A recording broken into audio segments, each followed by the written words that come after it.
माँ की सीख। नीलम की नई नई शादी हुई थी। वह ससुराल से 1 महीने बाद जब अपने मायके लौटी तो माँ के सामने रोने बैठ गई और आंसू बहाते हुए बोली, माँ तुमने मुझे किस घर में पटक दिया? वहाँ तो मेरी कोई इज्जत ही नहीं है। सारा दिन नौकरानी की तरह रसोई घर में खड़ी रहती हूँ। किसी को भी दया नहीं आती मुझ पर। कभी सास ससुर की रोटी पकाओ तो कभी 2 छोटे देवर की रोटियां पकाओ। फिर एक ननंद है, वो कॉलेज से लौटे तो उसके लिए रोटियां पकाओ। और तो और माँ, आए दिन सासू माँ के रिश्तेदार आते रहते हैं। उन सब के लिए भी मुझे ही चाय नाश्ता खाना वगैरह तैयार करना होता है। रोज गंदे कपड़ों के ढेर इकट्ठे हो जाते हैं।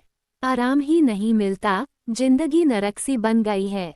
ननंद को बिस्तर पर बैठे बैठे ही सब कुछ चाहिए।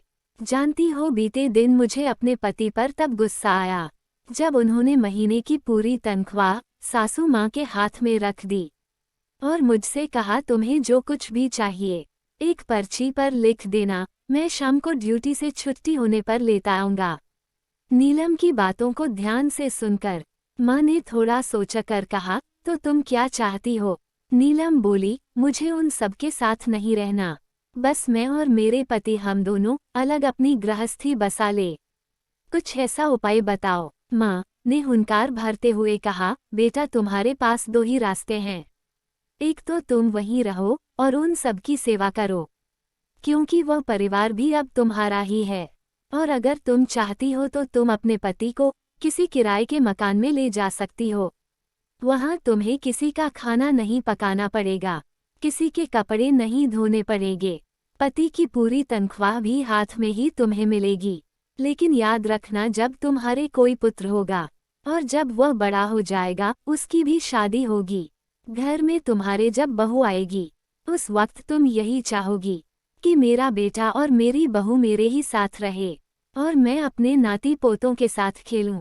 प्यास लगने पर मेरे नाती पोते दौड़कर मेरे पास लिए 1 गिलास पानी ले आएंगे। कोई ऐनक ढूंढकर मेरे हाथ में थमा देगा। कोई कहेगा, दादी जी खाना बन चुका है, थाली लग गई है, आओ हम सब मिलकर खाना खाएंगे। माँ ने आगे बोलना जारी रखा, जिन कामों को तुम दुख बता रही हो, एक एक करके गिना रही हो, दरअसल यही जीवन के महत्वपूर्ण क्षण है। एक सफल गृहिणी अपने हर एक कार्यों को सरल बनाकर झट निपटा देती है।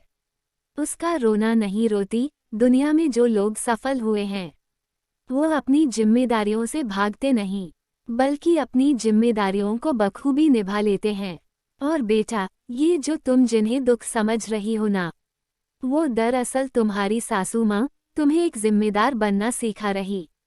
वो आने वाले समय के लिए और आने वाली अनेकों परेशानियों से निपटने के लिए लड़ना सिखा रही है।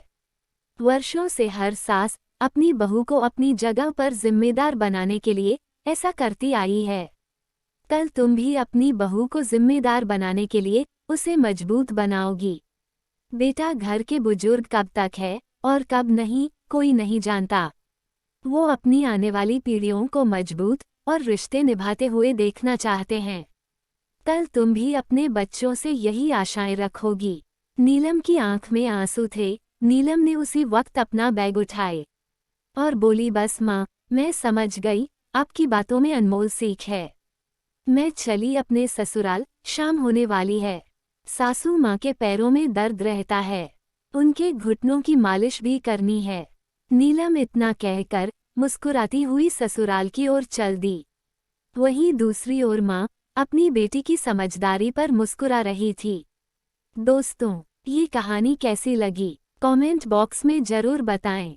और हाँ, नए हैं तो चैनल को लाइक करें और सब्सक्राइब करना ना भूलें। धन्यवाद।